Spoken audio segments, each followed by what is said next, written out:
రే బావా. హాయ్ రా. ఏంటిలా ఊర్లో ప్రత్యక్షమయ్యావు? రమ్మన్నారావు కదరా బాబు. ఎలక్షన్ కదా, ఓటేసి వెళ్దామని వచ్చా. ఊర్లో పెళ్లి కుక్కలాడవిడు అన్నట్టు ఎవడో పోటీ చేస్తుంటే నువ్వొచ్చేం సాధిద్దామనిరా. అదేంట్రా, మీరు ఓటు వేయట్లేదా ఏంటి? మాదేముందిరా, ఎవడెక్కువ డబ్బులు ఇస్తే వాడికే ఓటేస్తాం.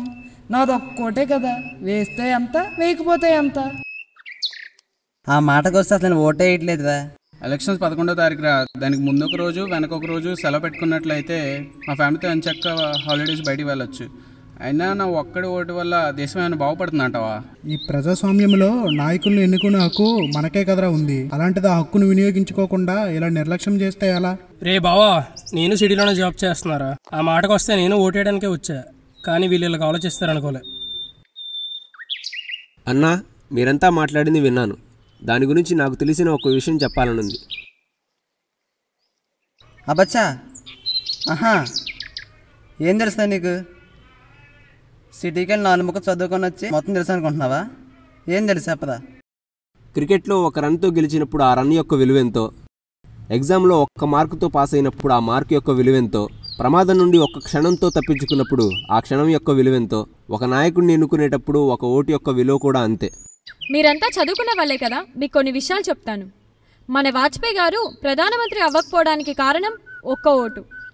గుజరాత్లోని గిర్ అడవుల్లో భరద్దాస్ అనే వ్యక్తి కోసం ఎలక్షన్ కమిషన్ ఒక పోలింగ్ స్టేషనే ఏర్పాటు చేసింది, కేవలం అతని ఒక్క ఓటు కోసం. జనతాదళ్ పార్టీ అభ్యర్థి కృష్ణమూర్తి ఒక్క ఓటుతో పరాజయం పాలయ్యాడు. ఇంతకీ అతని డ్రైవరే అతనికి ఓటేయలేదు. ఆ ఒక్క ఓటుతో ఫలితం మారుండేది కదా.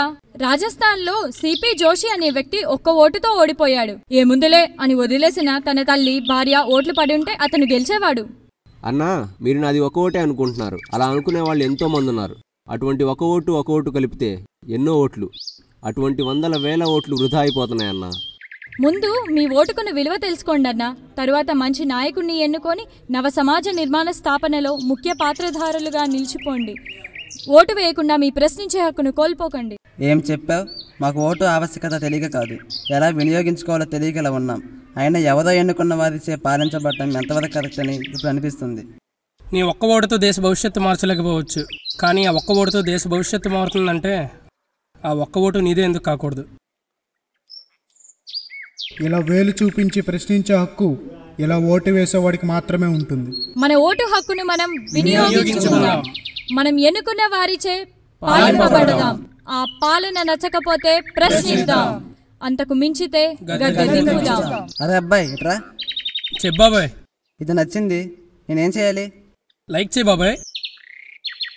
నేను చూశాను, వేరే వాళ్ళు చూడాలంటే? షేర్ చేయి బాబాయ్.